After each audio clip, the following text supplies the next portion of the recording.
Marami ang nagsusulat sa drop box ng Wish Ko Lang. Mayroon din mga nagpapakuha ng blood pressure. May water station at cellphone charging din dito sa booth.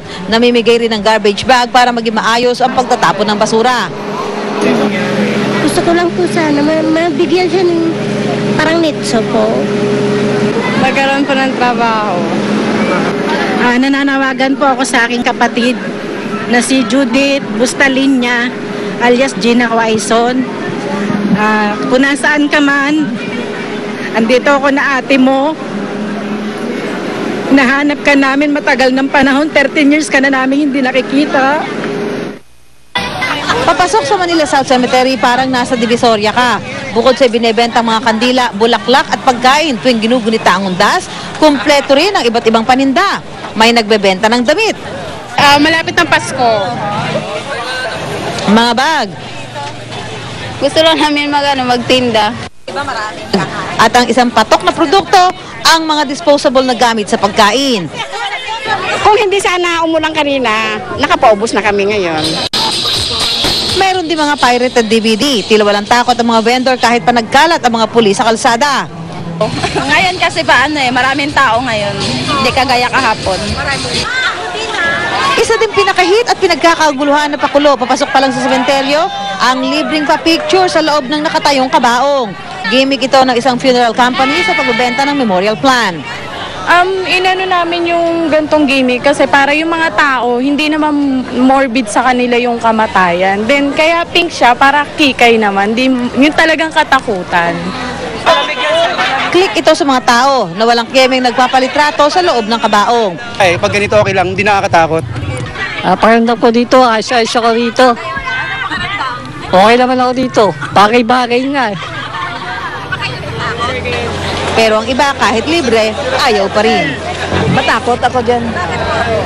Kasi it's coughing.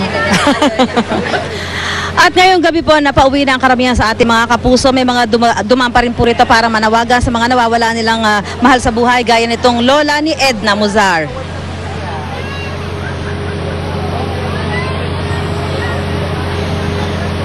Samantala mga kapuso ay ito po bukas pa rin ang ating serbisyong Totoo Booth. Ito pa rin po ang ating first aid at medical station.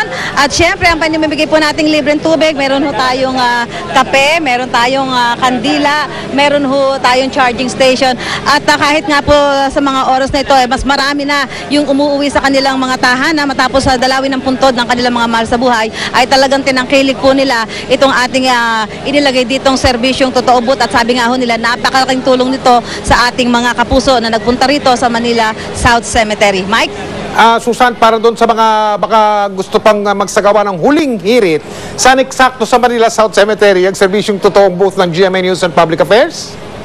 Ang serbisyong Totoo Booth po ng GMA7 ay matatagpuan dito sa kaliwang bahagi ng Manila South Cemetery. Pagpasok po ninyo sa main gate, tumingin lang po kayo dito sa may kaliwa at makikita nyo yung mga malalaking payong dito, ang maliwanag na ilaw, at dito makikita po ninyo ang serbisyong Totoo Booth ng GMA News and Public Affairs. Kanina pa yan sa unang hirit, Susan? Project yata yan ang unang hirit, gano'n ba yan? Yes, kanina pa ang umaga ito, Mike, at talagang nakakatuwa naman dahil sabi nga ng mga kapuso natin, napakalaking bagay nito. Kanina meron tayong libreng pushcart, meron siyempre tayong binigay dito yung mga maiinom. Yan, meron tayong binigay kaninang libreng kandila, libreng bulaklak. May libreng pushcart? Yes, kanina umaga, Mike, napakalaking bagay niya kasi yung mga pumupunta rito na may mga dalang marami, may mga bitbit na kandila, bulaklak, pagkain, yung pushcart na yon, ihahatid ka nun hanggang doon sa pupuntahan mo dito sa loob ng sementeryo at libre yon, wala yung bayad. Maraming salamat, Susan Enriquez. Meron din pong serbisyong Totoo Booth ang GMA News and Public Affairs sa Manila North Cemetery. Nakatutok doon live si Pia Daniel. Pia?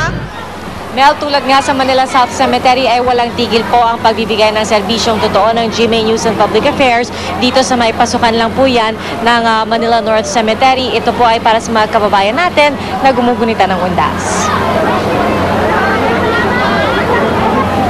May libreng tubig, kape at candy. Libre rin ang rubbing alcohol. Para naman sa mga nakakaramdam ng sakit ng ulo, may libreng gamot. Wala na kaming dala. Ito lang lang namin. Tubig lang. Yung baon namin eh. Wala kaming pambili nito eh. Kaya ito, nakita ko, humingi ako rito. Ang programang Rescue naghandog pa ng libreng pagpapakuha ng BP o blood pressure sa tulong ng ilang doktor at volunteer. Ang programang Wish Ko Lang may drop box. Dito pwedeng ihulog ang mga wish para sa sarili o sa iba, kaya maghapong mahaba ang pila. Patok din sa mga bumibisita sa sementeryo ang libreng cellphone charging station. Para sa mga di nakapag-charge bago pumunta rito, maaaring iwan ang cellphone sa booth at balikan matapos ng ilang minuto. Siyempre, marami crowded sa loob ng cemetery. Pag nawawala, minsan para magkakontakan din. Para naman sa mga kapuso nating maraming bitbit, hit ang pushcart service ng GMA. Pwede kasing ilagay ang mga gamit sa pushcart at magpahatid sa mismong puntod ng dadalawin.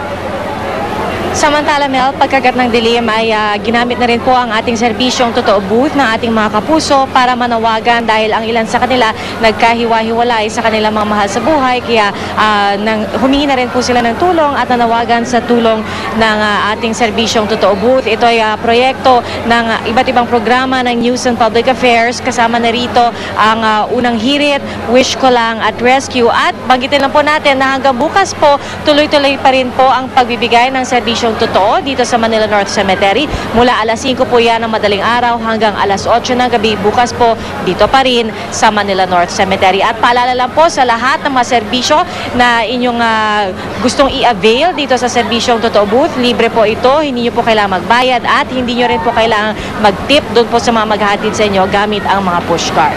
Mel? Maraming salamat sa iyo, Pia Arcangel. Susunod! Isang van na mabilis umano ang takbo na aksidente sa South Luzon Expressway, 8 ang sugatan. Claudine Barreto, mapapanood daw sa programa sa GMA Laban Tatay. Mga binata, takot nga bang ligawan ng beauty queen na si Miss Venus Ra? At ang paggunita ng ilang mga artista sa undas, tututukan natin sa pagpapatuloy ng 24 oras.